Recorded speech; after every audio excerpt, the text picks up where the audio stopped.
ভাই নারিকেলের দাম কত? ভাই নারিকেল 100 টাকা পিস। ভাই কম হবে না? না ভাই কম হবে না, এটা আমাদের 90 টাকা পিস কিনা, আমরা 10 টাকা ব্যবসা করব না। কম হলে 50 টাকা হলে 2 পিস দেন, আমি 2 পিস নিব। না ভাই কম হবে না। আচ্ছা রাখেন, আমি অন্য জায়গাতে নিব।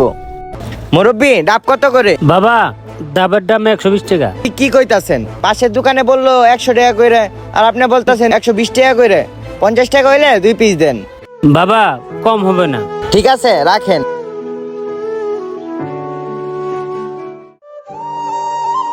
এই যে স্যার দাঁড়ান, এটা কত দিয়ে নিছেন? 50 টাকা দিয়ে।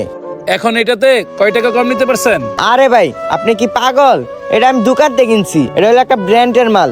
গরিব কোথাকার। আরে স্যার আপনারা কি করেন, দোকান থেকে এটা কিনে নিয়ে এসে বলেন কি এটা ব্যান্ডের, আর আমরা রোদের মধ্যে কষ্ট করে নারকেল বিক্রি করি, আর আমাদেরকে আপনারা 10 টাকা বেশি দিতে চান না। 10 টাকা যদি লাভ না করি তাহলে আমাদের সংসার চলবে কিভাবে বলেন? সরি ভাই, আমার ভুলটা আমি বুঝতে পারছি।